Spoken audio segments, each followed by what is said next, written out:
Blog Talk Radio.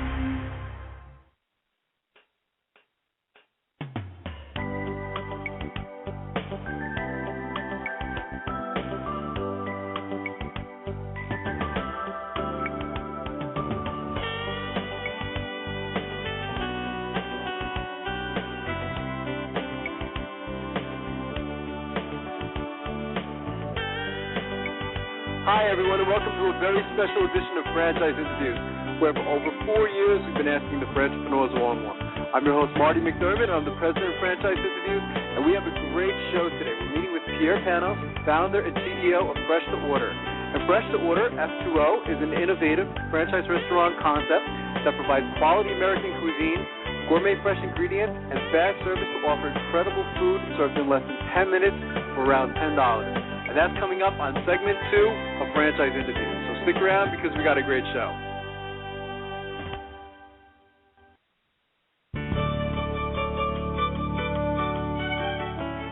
Are you one of those special people who are willing to go after your dreams and goals? Are you ready to fulfill that dream of owning your own business with the security of a proven brand? The opportunity to take control of your future and own a Rita's Italian Ice franchise is within your reach. Rita's is seeking success-oriented individuals who are ready to make a change in their life, and Rita's offers unparalleled training and support to assure your success. And did you know the frozen treat industry is a recession-proof industry, and there are Rita's in 23 states currently with 540 stores open. Rita's Italian Ice has been around for 25 years and is listed as a top-performing franchise by the Wall Street Journal. Now here's the really good part. Rita's Italian Ice is a unique and amazing taste treat. It's smoother than a snow cone, and it combines ice with real fresh fruit. The real fruit adds dramatically to the taste, and it comes in over 40 flavors. The ice and fruit are mixed on site and made fresh daily, and it is delicious. You'll want to know more about this exciting and successful franchise opportunity. Go to www.ownaritas.com and get all your questions answered. That's www.ownaritas.com to take control of your dreams and future today. You don't want to wait any longer to be a part of this adventure. www.ownaritas.com.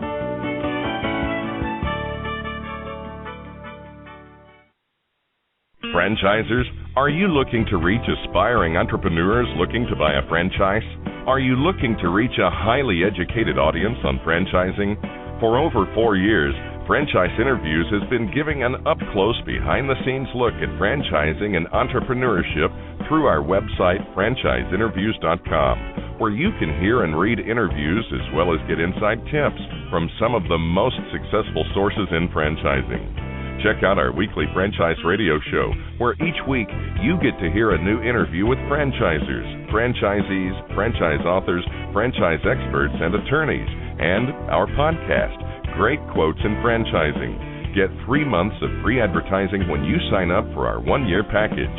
For more information, go to franchiseinterviews.com or call us at 610-905-2919. That's 610-905-2919. Need a business loan?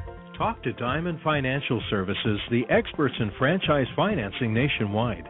Whether you're looking to start a franchise, acquire an existing franchise, or expand your territory through opening new locations, Diamond Financial stands by your side start to finish. From pre-qualification to packaging and presenting your application to securing a financial commitment and through the loan closing process, Diamond Financial is there.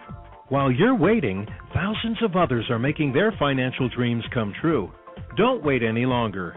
Pre-qualify now by completing a confidential, no-obligation financial analysis. Let's face it, traditional banks just aren't in the business of financing small business. At Diamond Financial, we specialize in securing franchise loans from $100,000 to $3 million and equipment leasing up to $150,000. Let us help you get started. Go to www.franchisefunding.net or call 877-508 877-508-2274. That's franchisefunding.net, 877-508-2274.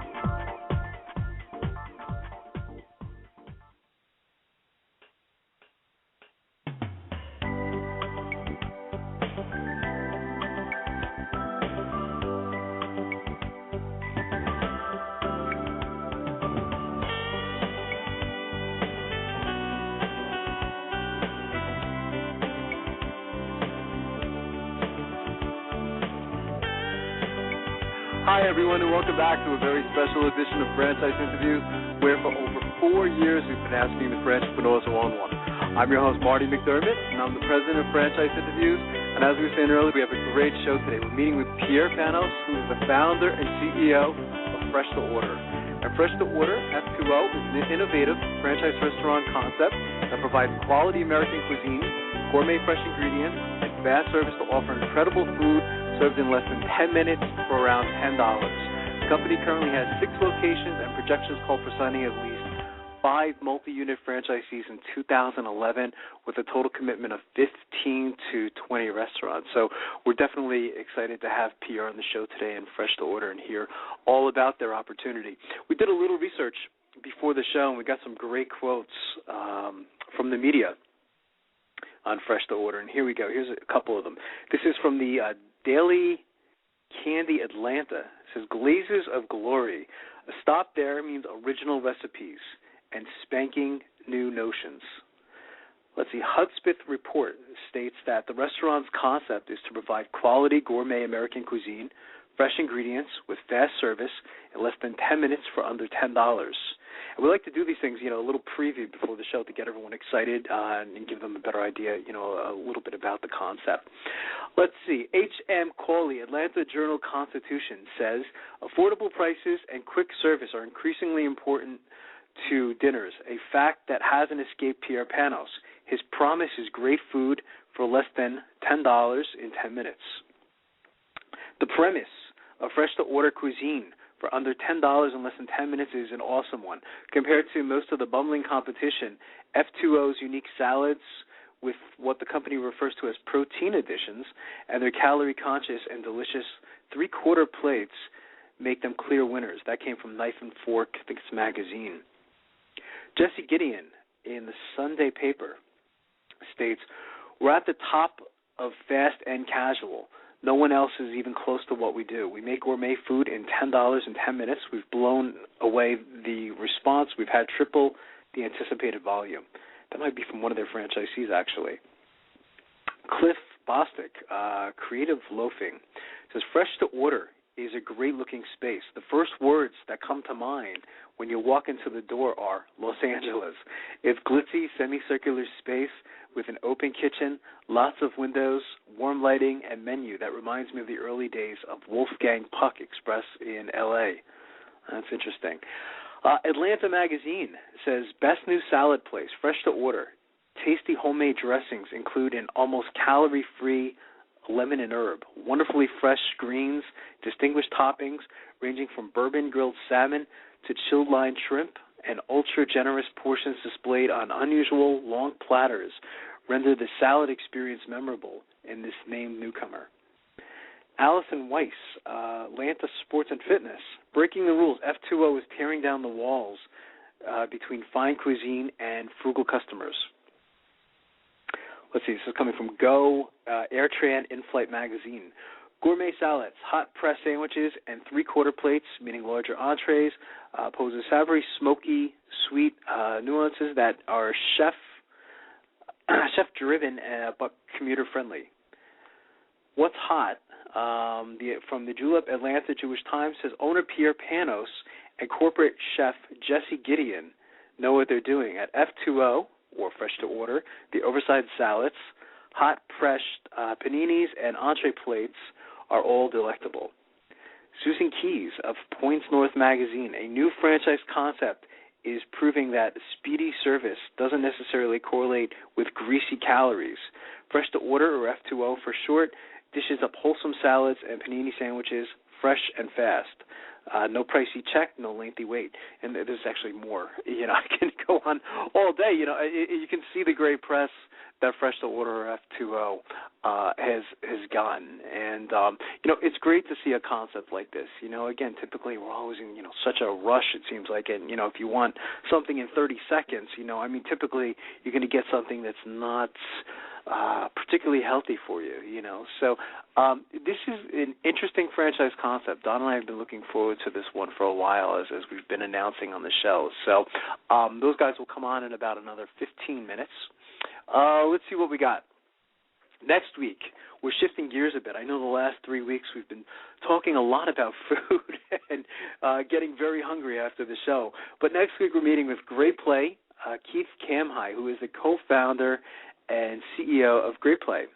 And Great Play first opened in Stamford, Connecticut in 2006 by fitness buffs Gile and Keith Kamhai. The franchise gym concept for kids offers fun-filled motor skill, sports skills, and physical education classes for children ages 6 months through 5th grade, as well as birthday parties. There are currently 7 locations with 4 gyms opening soon. About 20 locations are expected by the end of 2012. These are amazing. We, my wife and I, my son, now that he's 3 years old, he's getting invited to birthday parties all the time. And the last one was at Bounce U, which we actually had on the show. And again, this is a little different concept, but it's amazing. When you look at the business model, and I'm a pain to go to these functions with. If I go in a franchise like a Bounce U or a McDonald's, whatever that may be. Because I'm just looking around at the business model. I say, oh my God, it's a great model, and this sounds like something similar. What I like about it too is that the kids are getting exercise. They're running around. It's not like when we were kids. If I go back to 20, 30, 40 years ago. You saw kids playing in the neighborhood more frequently. You don't see that as much today. So I think that's a common complaint among a lot of parents. So. This should be an interesting concept. It says here, Great Play is redefining the youth physical development category with an innovative new collection of programs, delivered a patent-pending interactive arena that makes developing skills fun and easy for children. And we've packaged it all into a step-by-step blueprint to help franchisees turn their passion for youth fitness into a thriving business. And how often have we said on the show, over the last 4 years, is a lot of times you are buying that blueprint. Sometimes we'll call it the business in the box. It goes by a lot of different taglines. So what else does it say here? So Great Play, an innovative concept for fast-growing industry. Okay, so again, that's going to be next week, and we're looking forward to having those guys on the show as well.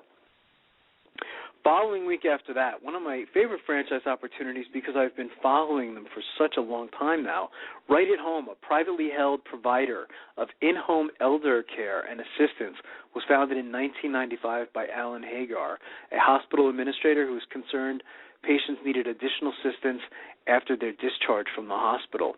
He sought to assist their return of good health by becoming a certified nursing assistant, then launching Right at Home. Today, Right at Home generates more than $170 million in annual revenue through its 200-plus offices.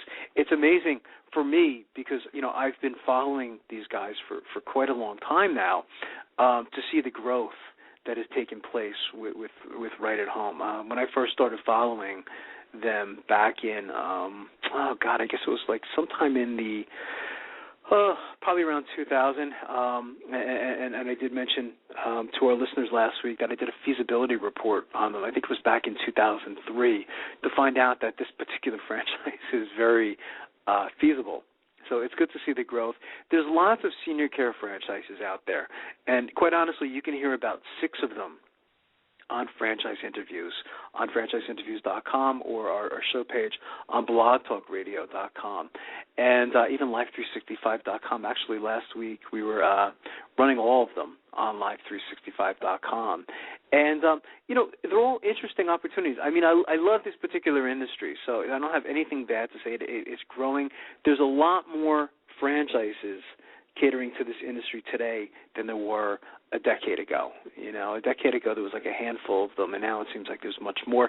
And all of them seem to provide something a little different. They have their own niche in the market, which definitely keeps things interesting. So looking forward to having those guys on the show.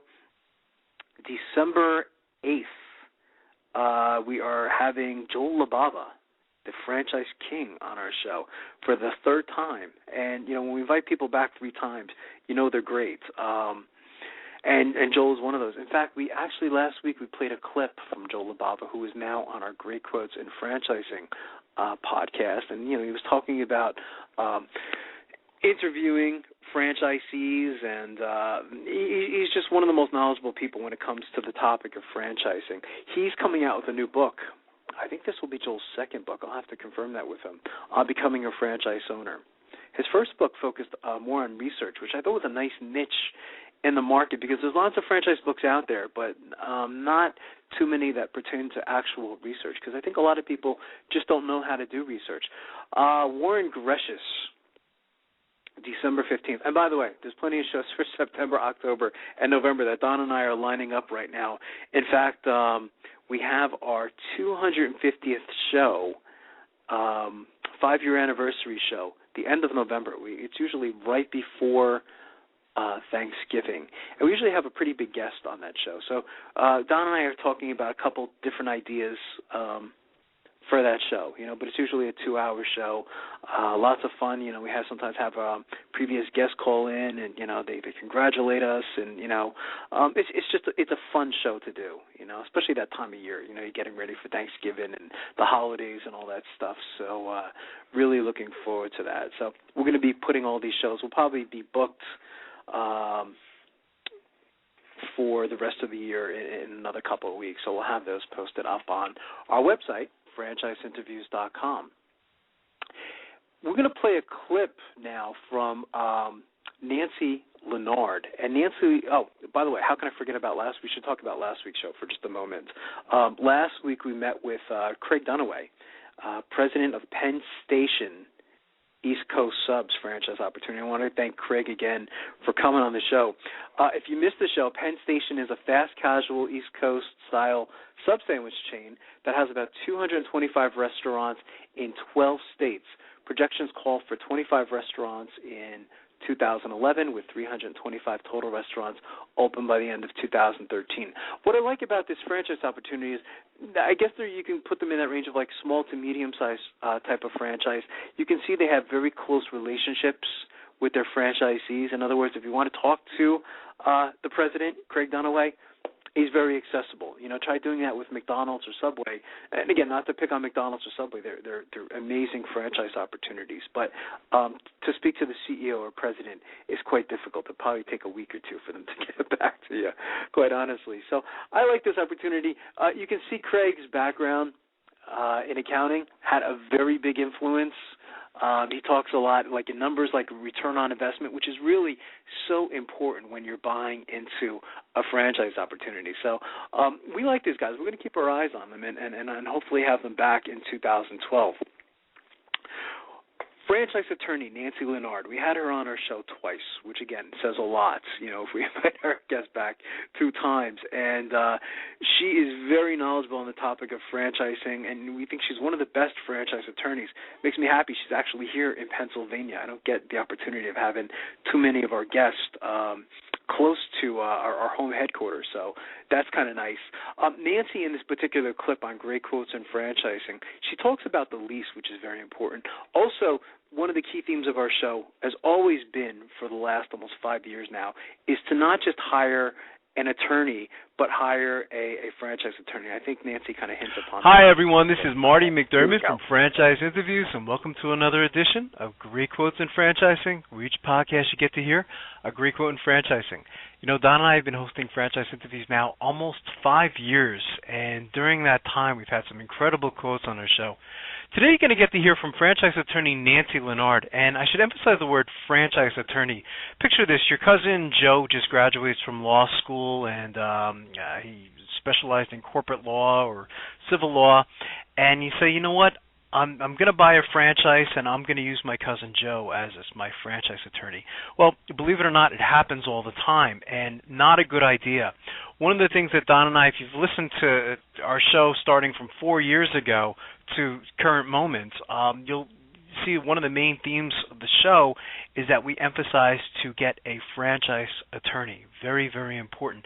Nancy is very, very knowledgeable. We've had her on the show 2 times up to this point, and she always offers us some great advice. Today she's going to be talking a little bit about leasing, and of course she's going to emphasize the importance of hiring a franchise attorney. And here we go with another edition of Great Quotes in Franchising with Nancy Leonard. Enjoy. Franchise owners, it's one of the smartest things you can do. And not just any attorney, a franchise attorney, because another type of attorney isn't going to understand that what types of changes can and can't be made. This is a very unique type of document. It isn't like a lease, for example, right, which is a heavily negotiable document. We negotiate practically every sentence in a lease when we get it.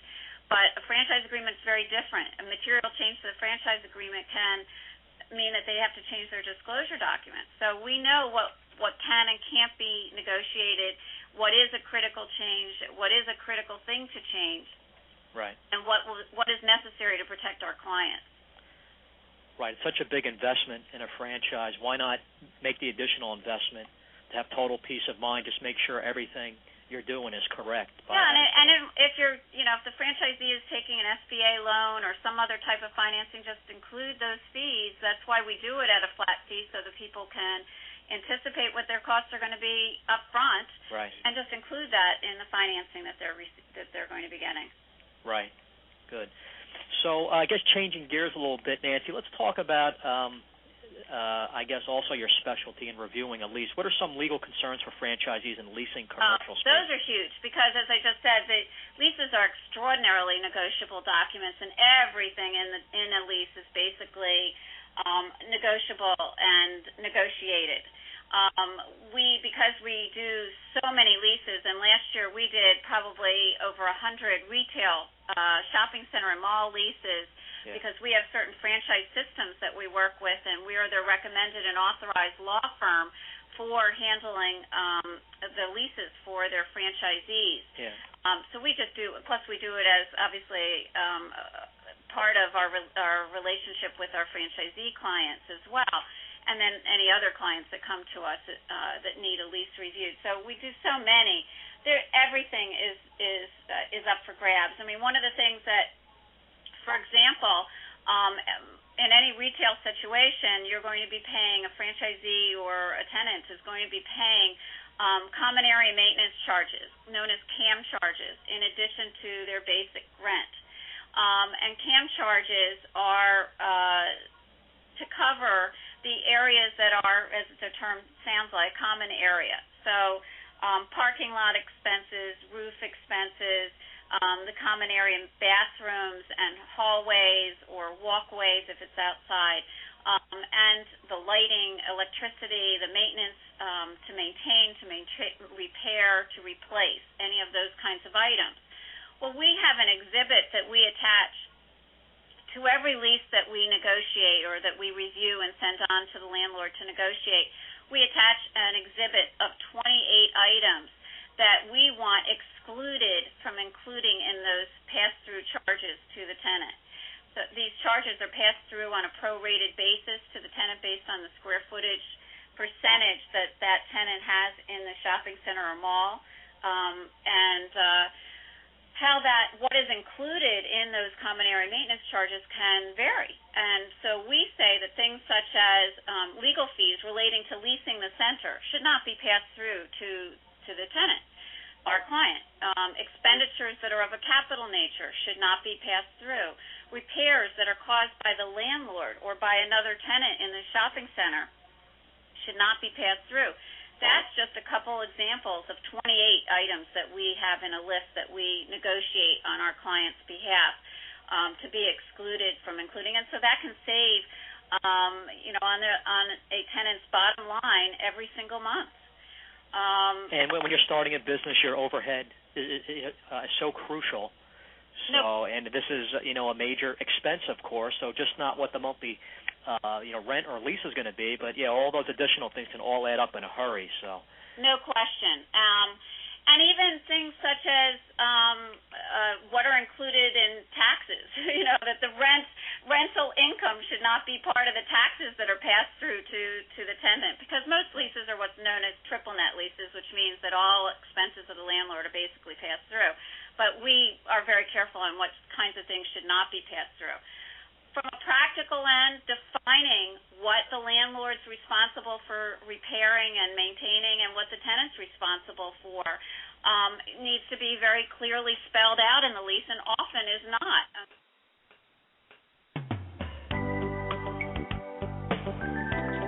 You can actually hear that whole interview when you go to franchiseinterviews.com, or you can just do a simple Google search, type in Nancy Leonard and franchise interviews, and you get probably both instances that come up right away in the search. So why don't we do this? I hear Pierre is called in. Let's take a quick break, and we'll be right back with more franchise interviews.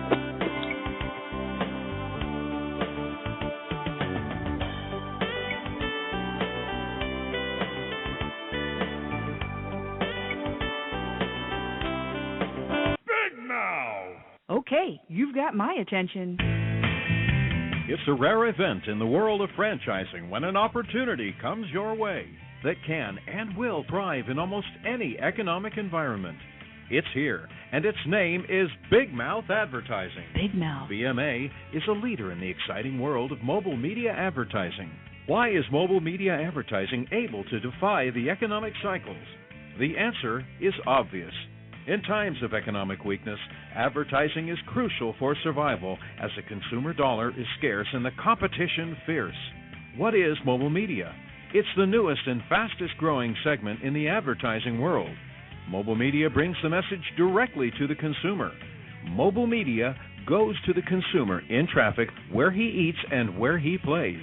It quite simply cannot be turned off or thrown out. And when you join the Big Mouth team as a franchisee, you are joining the best. The Big Mouth advantage is simple and successful. We invest in a strong infrastructure and in great people. As a franchisee, you have access to this entire system, including telemarketing, sales maximization, general and administrative support, design and creative services, even billing and collection services. All you need is a mobile media vehicle, a driver, and the willingness to create a financially sound and limitless business for yourself. There are no long-term leases to sign, no expensive build-outs, no office personnel to hire. You will be part of the Big Mouth advertising community and share its entire website and reception services, as well as its complete back-office services. This virtual office guarantees you the freedom to close those sales that will make you a success. We are so proud of our successes that we have voluntarily disclosed our revenue statements. Now, how many other franchises are doing that? Even in these historically rough financial times, Big Mouth advertising has become a dominant force in the mobile media industry. Join the Big Mouth team and take the first step toward financial freedom. Please call Ron at 888-98-GO-BIG. That's 888-98-GO-BIG. Big Mouth!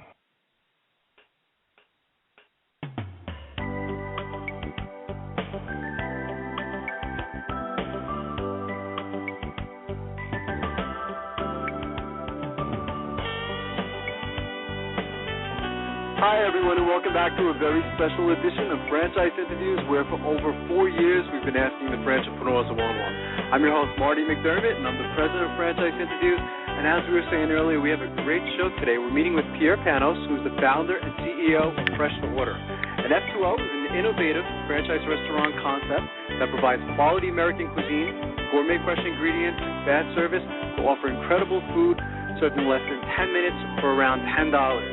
Hey, Pierre, how you doing today? Welcome to the show. Good morning. Good morning. I'm doing great. How are you guys?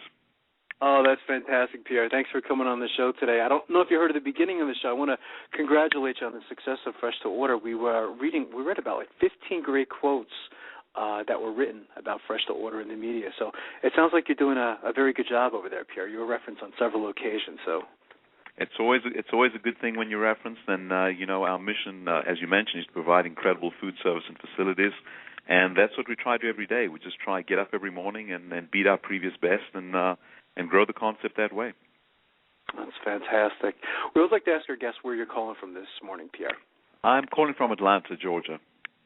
Okay, great. Is that where your headquarters is actually located?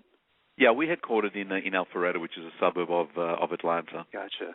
Okay, good. Okay, I know you have an interesting background. What were you doing before coming to Fresh to Order? Prior to Fresh to Order in the States, I arrived 18 years ago. I had a business in South Africa that also was a restaurant business, but I sold that, emigrated to the United States about 18 years ago, and got involved and started a concept called Stony River Legendary Steaks, which is a mid to upscale steakhouse concept, which we grew here in Atlanta and in Chicago, ultimately selling that in 2001 to O'Charlie's, and decided at that point that it was fine having an upscale concept. The units were very expensive to build. Our sales were great. We were doing $6 million per unit, and I vowed that once we had sold that concept, we'd get into something which would be able to provide the similar type of cuisine. In other words, just great cooking methods and great chef-driven food, easy to execute. So a kitchen guy can execute it, but chef created food, but get that quality food out to people in the under $10 category. And that to me was very important, especially looking at the downturn, the recession that we've had. People are driving and want to see value. They want something that they're not going to spend an arm and a leg for, but get something that's really tasty, flavorful, and quite frankly, something that you'd get at a finer dining restaurant. Yeah, I would agree about that. And it sounds like this is something that's easier to duplicate, where that last experience you had would have been pretty difficult, I guess you could say, to franchise, would you say? Correct. Something like Stony River is very difficult to franchise. Yeah. The execution level has got to be at absolute peak, and it's very difficult to find franchisees who understand how to execute at that level. Fresh to Order, even though the quality is similar in a lot of ways, the techniques that we have derived and our training methods make it very, very easy to execute and to expand. And there's a far bigger pool of franchisees who understand how to execute at that level, even though we are looking at the top end of these franchisees, and we only want guys who really, and gals, of course, who really, really understand quality position, are proud to be associated with the concept that creates this kind of food. Those are the people that we're looking for to get involved with us, people that are passionate about food, definitely want to make money, but want to have something a little bit different, not just the old, let's just get into a franchise concept, let's make money, it doesn't really matter what it serves. We want the people to get involved with us, to care about the quality of food and what we serve, quite frankly. And I define this niche that we are in as fast fine. We believe we're the first people in that segment to have a certain amount of stores. Fast casual, of course, the very top end of fast casual, so most people understand, would be, let's say, Panera Bread, that everyone gets what that concept is. We definitely a notch and a half above that in what we do in our execution methods. Everything is done fresh to order in our store every single day, hence the name Fresh to Order. For example, if you come into our store, the differences from these other concepts, and this is why I call it fast fine, you're going to get greeted as you come in, the menu will be handed to you. You go to the register to order, but right behind the register, you'll see beautiful flames. You'll actually see the flames, a flame grill shooting flames coming out, and a real guy grilling real food. He's cooking his proteins, his meats, his chicken, his bourbon filet, his salmon. He's cooking all that product literally as you're ordering it. He's dropping that food, and then those proteins, those meats, as they've been cooked, are either placed inside a panini and hot pressed, served as an entree, or served as a salad. So we cross-utilize a lot of our product through different channels of the main three categories that we serve, which is, again, paninis, salads, and entrees. And the difference is that food is cooked fresh to order. A lot of these guys, the food comes from a commissary. It's just heated up. Very few people actually cook their food, other than when you get into the better type of restaurants that we talked about before. Wow. So there's a clear differentiation to me. Yeah, there's a clear differentiation between fast casual and fast line.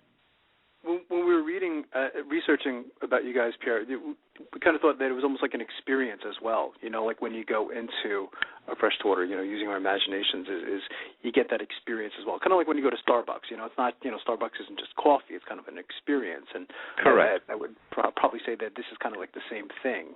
Correct. The whole descriptions idea of the stores. Yeah. Yeah, the whole idea when we developed it was that there'd be a lot of movement, there'd be action, you'd walk in, you'd see the flames, there's always something going on. It's more of an excitement than just walking in, getting your food, sitting down, eating, and leaving. And that was the passion, as we created. We wanted the movement, we wanted the quality food, we wanted the freshness. I wanted something different that no one else had done out there yet. And this is what we came on, this is what we developed.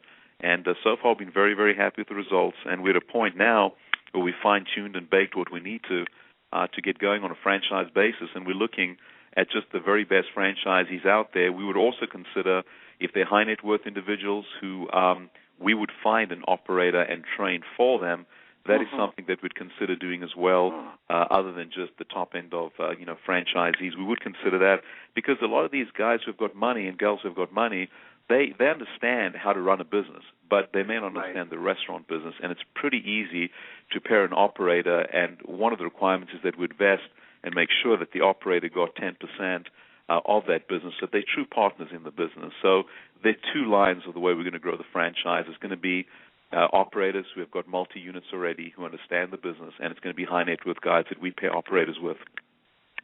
And we're going to go company stores. Yeah, I was going to say a little bit about the history too, Pierre. When did you guys begin, and at what moments did you know perhaps that you said, okay, now we're ready to franchise this concept? We started in 2006 was the first store that Fresh Daughter put up, and with great success. We had lines out the door. I remember actually a couple of people with at that point the video cameras, cell phone video was becoming big, and we had a number of people from competitors actually outside videoing the line that was outside the door. And I said, you know what, we got something pretty different and unique and something that people want. And what we wanted to do was definitely grow more of our company stores before we started franchising. Right. But we started getting a lot of inquiries, and we still didn't really go full ball into the franchising model. We wanted to spend a couple of years, which we have the last 2 years, fine-tuning unit economics, making sure the menu's perfect, getting all our manuals and brochures, and getting everything just perfect to be able to franchise this thing, so that when people do get involved with us, the system works and it's flawless, and they end up being very happy because ultimately franchisees don't work for us. They're their own business people. They are customers, just like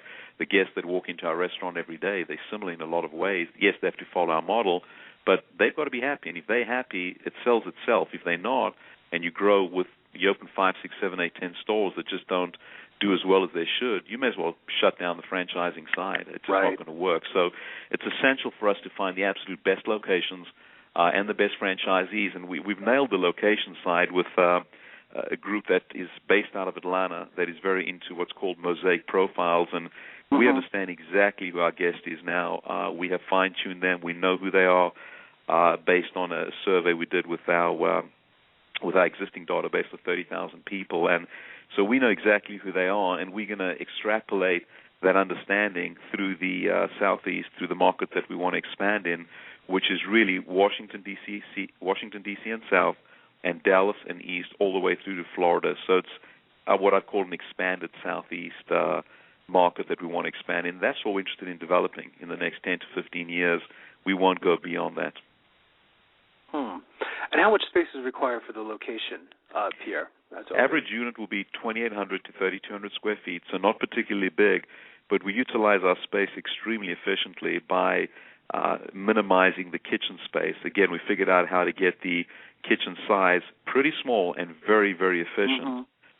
So we can have a lot of space for seating. So we seat about 70, 75 people inside, even with that size. And then we always request and get a patio, and on that we can seat 40 to 50 people. So in decent weather, it's a big enough restaurant. But the key to it is our table turns are so quick because our ticket times are so quick. We say incredible food service and facilities in under 10 minutes, but on average our ticket times are 4 to 5 minutes, even with that quality of food that we put out. And the way we do that is the way we prepare our proteins and the way our system is set up. Jesse Gideon, my corporate chef, has been with me for 14 years, and the way we've worked out the systems of execution, we can get out that food extremely, extremely quickly and just have the same quality that you'd get in a far, far nicer establishment. When I say nicer, far more expensive establishment. Let me put it that way. That's great. So it sounds like you guys can exceed the customers' expectations then, it's which is fantastic. How about the industry, Pierre? This is an industry that seems to continue to grow, the segment that you're in anyway, from our research. Are there any numbers Yeah, fast casual is just a massive industry. It's obviously still a lot smaller than fast food and casual dining, no question. But it's a far younger segment. It is growing at double the rate right now to the other segments. It is it's massive the way it continues to grow. And the interesting thing about it is that if you look at unit economics and comp store sales of fast casual compared to fast food, fine dining, and casual dining, it is so much ahead for the last few years and really has always been. So your average unit economics of a fast casual concept is going to be around 18% store-level profit. If you look at fast food, it's a little bit below that. Casual dining is even more below that, and fine dining is right at the bottom. And if you look at comp sales over last year, fast casual is way ahead of all those categories in the last few years and has been for a while. So it's not only a growing in size trend, it's increasing over itself every year. So fast casual, compared to fast casual, is bettering itself every year in comp sales, and the unit economics are so much better than the other categories, which is why so many people want to get involved in this category, and so many franchisees, as they look at a franchising model, are going to say they want to be in fast casual. They don't want to be in any of the other categories. And if they are going to go to another category, quite frankly, they're looking at fast food because that's the second best right now. Right. Yeah, we've seen that. So how has technology played a role in this particular business, Pierre? Is technology a big part of it, small part of it? Technology is huge. We were some of the first people that really got into social media. We don't advertise or market at all, but we're very big in social media. We spend our money there, and we just feel that we've had great returns based on that. So when we were doing social media and started out maybe 4 or 5 years ago, a lot of people were saying, well, it's trendy, it's a trend, it's going to go away, it'll be something else. Social media is not going away. It may change. For example, one of the companies right now, Foursquare, it's a spatial recognition software that allows you to go in and check in a restaurant. That type of company, the name of Foursquare may go away and someone else may take their place, but spatial recognition is here to stay. Any kind of a social media, it's going to be an extremely huge part of everyone's business going forward in every segment, not just restaurants, everywhere. And people who ignore it are going to do it at their own peril. Of course, our POS stations and our back office systems and our internal stuff that we've developed, the technology, continues to evolve. Credit card recognition, credit card recognizing who you are, so you swipe a credit card. They know exactly who you are at the store. Thank you, Mr. Jones, for coming in again. I see you are, you're one meal away from having your 8th free meal at our restaurant. Thank you for being a great guest of ours. This kind of stuff is becoming more and more prevalent, and it's intrusive in a way, but in another way, it's awesome for us to be able to actually know so much about our guests that we can actually cater specifically to them and thank them for being regular guests of ours and reward them. Interesting. So you give a little indication about the characteristics in your franchisees. I mean, they should be, of course, financially qualified. What other types of, I guess you could say, interpersonal characteristics do you look for in your franchisees, Pierre?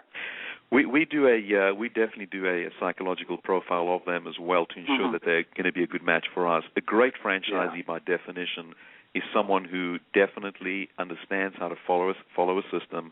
We do not want to get franchisees in who say, well, you guys are doing this, but we can do it a little bit differently, and we're going to introduce these products. And someone, by definition, being a franchisee, has got to realize they've got to follow the system. And if they don't, they need to go out, and they really need to go and start their own business, and I'd encourage them to. If someone's that entrepreneurial that they want to go out and do their own thing, they should absolutely not be a franchisee, because all that's going to happen is going to be huge friction between them and the franchisor, and that doesn't work. It never works, and ultimately they will lose because they'll be defranchised, and that's something that no one wants. No franchisor wants to do that, and no franchisee wants to basically lose their money, because I've seen time and time again when people are defranchised, they think, oh, well, they'll just put their own name up and they'll be fine. They inevitably always lose the business, once they start doing that. So you've got to be someone who's prepared to follow the model that the franchisor has set up.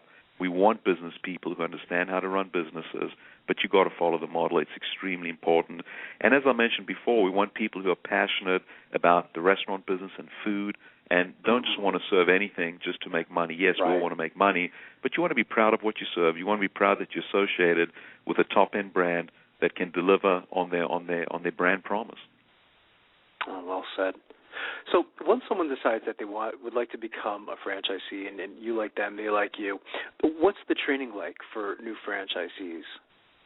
the first thing that we do once we sign the paperwork, of course, they'll come into Atlanta, and we do have a 6-week training program, which can go up to 8 weeks, or quite frankly, down to 4 weeks, depending on the experience level of the franchisee. But on average, it's going to be 6 weeks, and they will go through the full training program from the back of the house, where we spend a lot of time, definitely to the front. We'll also make sure that they understand and teach the numbers and show them our systems of ensuring that the numbers drop to the bottom line as well. But the biggest thing that we do is that once a store opens, most franchisors are going to be there maybe a week. They'll send a person, maybe 2. We're going to be at your store pretty much for the first full month. We'll send a team of 5 people initially, and then after a couple of weeks, once the store's up and open, drop down to about 3 people, then have those 3 people for another couple of weeks, and then if we feel we can pull out, we will. So the support level that you get from a smaller franchisor that's that committed to the quality as we are, and that wants to ensure that the franchise is going to be supremely successful, is that we're going to be there triple or 4 times the length of time that any other franchisor of a bigger scale is going to be at your operation. We just want to make sure that it's going to end up perfect for you and for us, because we only grow and make money if you make money, and we're very, very clearly aware of that. Yeah, well said. So what's a typical day like for a franchisee, Pierre? How would you describe that? Well, I always say with one restaurant, you're really in the restaurant business. You're going to be there early. You're going to work, and it's your money. You're going to make sure that you're there as much as you need to be pretty much in the beginning the whole time to ensure that things are perfect. Anyone getting to start a business understands that. If you already have multiple units, once you get to 2 and 3 and 4 units, from 2 units, you're starting to become a restaurateur, but you have some oversight. Once you get your 3rd restaurant open, now you're a real business person. When I say that, I mean now you can get someone who oversees your store, and you can actually work on your business, not necessarily in your business. But a one-store guy who comes in, he's working in his business. He's got to be there. He's got to make sure things are perfect. And this is really anyone who wants to be successful in any category, forget the restaurant business, has got to be there. It's not a 20, 30-hour work week. You're going to be working initially 50, 60, 70, 80 hours as long as it takes for you to ensure that things are perfect. Ultimately, it's your money.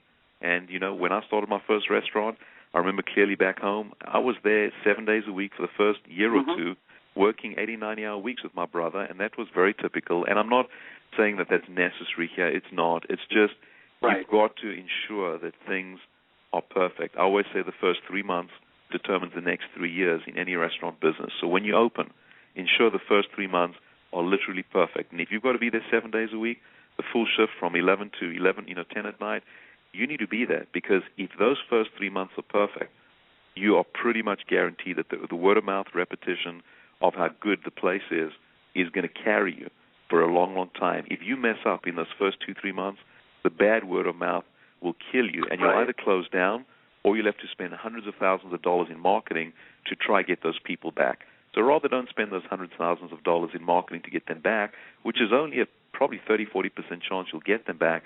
Spend the money up front, executing it perfectly in the first 3 months. So you've been doing this a long time, Pierre. What advice would you give to our listeners, or aspiring, we call them like franchipreneurs, they're looking to buy a franchise? What would you say to them from all your experience up to this point? Definitely do your research. They got to look at the market. They got to find something that resonates with them, that they're passionate about. Don't get into something just because, we can make money doing this. If you're not passionate about it, you will definitely not succeed long-term in doing it. So find something that you truly love, that you're passionate about. If it's in the restaurant business, that's great. Find a concept that you're passionate about and that you think is on trend and will continue to grow. So let's say you're passionate about fried chicken. Well, be really careful about doing something like that, because it's not on trend with what's happening in America today and where things are going. Our concept is extremely on trend with where America's going with their dining right now. So I'd say, first of all, find something you're passionate about, but it needs to be on trend. Number 2, check the unit economics. Make sure you look at their FDD, check the unit economics, make sure the box makes money. The box itself, the restaurant, has obviously got to make money. And then definitely speak to franchisees of the system. Don't go ahead and just decide, it looks good, the numbers look good, we're going to go ahead. Speak to franchisees. Every FDD that goes out, the franchise disclosure document, has got a list of franchisees. Pick up the phone and call them and ask very relevant questions to these franchisees. What is your relationship like with the franchisor? When you need them, are they there? Are they responsive? So, and then, of course, ask about the numbers and the sales and all that kind of good stuff to verify. But spend a lot of time on your due diligence to make sure that when you get into a brand, it's the right brand for you. And then once you're in it, as you're moving forward, don't jump around. There are too many people, also too many entrepreneurs in different businesses. They start one thing, do it for 2, 3, 4 years, and then jump into something else. If you want to be truly successful to a young entrepreneur, I'd say find what you love and you're passionate about. Get into it. Stay in it long enough till you become the best or close to the best, and that's when you make a lot of money. Don't jump around. Be laser-focused in what you do. Don't do the shotgun approach. Do your rifle approach, and just stick with it and put your head down. That's great advice. So what are your plans for the future then, Pierre? Where do you guys see yourself in 5 years? It looks like you're looking to expand like in the southeastern part of the country. Right. What else? Well, what we've got going, we're very, as I mentioned before, laser-focused, and as I advise every entrepreneur, you need to be. So fresh to order for the next 10, 15 years is my focus. We're going to grow in the Southeast. We're going to continue with a specific brand. I run this brand on a day-to-day basis. I have a partner who runs our Papa John's business, David Steenekamp. He runs our Papa John's stores. We're going to continue growing those and expanding those, doubling the size of those over the next 5 years as well. So we're the fourth largest franchisee, or the fifth, I forget, in that system. So we're going to continue growing and expanding that. But my passion has always been on the finer dining side, and I focus totally 100% on my time on fresh to order. So we wanted to do Papa John's. Number one, it's a very good cash flow vehicle. But number two, what it does for us as well is it enables us to understand what the best franchisors and the biggest franchisors are doing out there. We take the best of the best, and then we apply our specific touch to it and hopefully give an even better concierge experience to the franchisees that come into our system. So I'll spend my time on that, and we're going to continue on growing fresh to order. We know that it's on trend. We know that fast fine is the next category that's going to emerge strong, and as I mentioned, it's a variant of fast casual, 1.5 notches above that, and that's what I plan on doing for a very long time. I'm not going anywhere. I've been in the business since 7 years old. I grew up in my dad's restaurants, and I've been working ever since in all different positions. So I've been doing this for a long time and don't plan on doing anything else. That's fantastic. What's the best way our listeners can get more information on becoming a franchisee, Pierre? Is there any website they can go to, any numbers they should call? Yeah, just freshtoorder.com. Go on at fresh to order. It's just regularly spelled freshtoorder.com or fresh with the number 2 order.com. Either one will direct to our website. Go on the franchising tab, learn about us, look at the real estate section, look at the areas we're looking to expand in, and then, of course, there's an application. You can fill it in, or there's a number there you can call as well. But the best way is probably to fill in the application. It comes directly to us, 24-hour turnaround. We'll get back to you, and we go from there.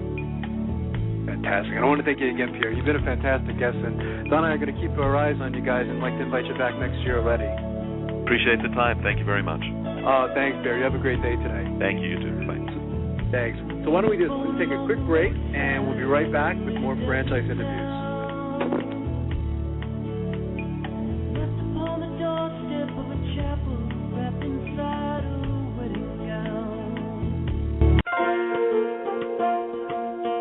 Who's helping build America one small business at a time?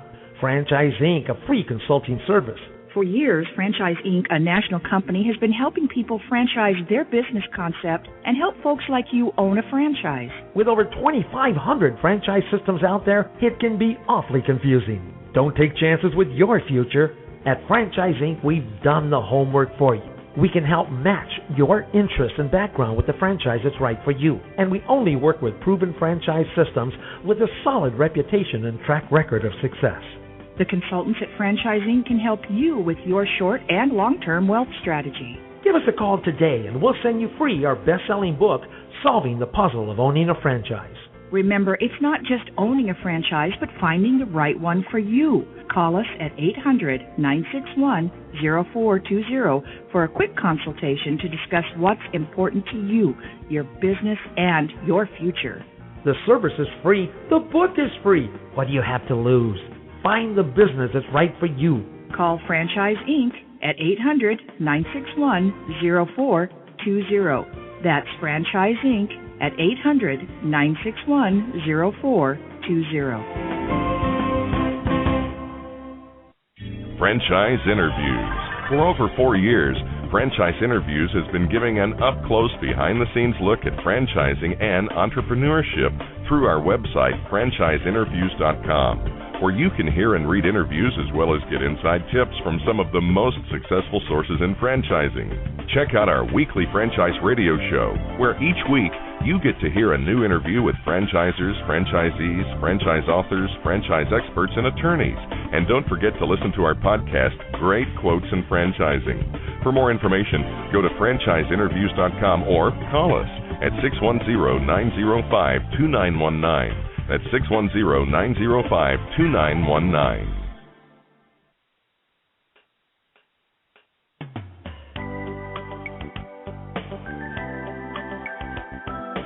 So I want to thank our guest again for today, Pierre Panos, founder and CEO of Fresh to Order. That was a great show. Again, next week we have August 25th, Great Play. We're meeting with Keith Tamhai, the co-founder and CEO of Great Play. And then the following week, we're meeting with Right at Home Franchise Opportunities. So we got some great shows lined up over the next, for the rest of the year, actually. So I want to thank everyone again for listening. Have a great day, and go to franchiseinterviews.com. And we'll see everyone next week with another great show. Take care, everyone.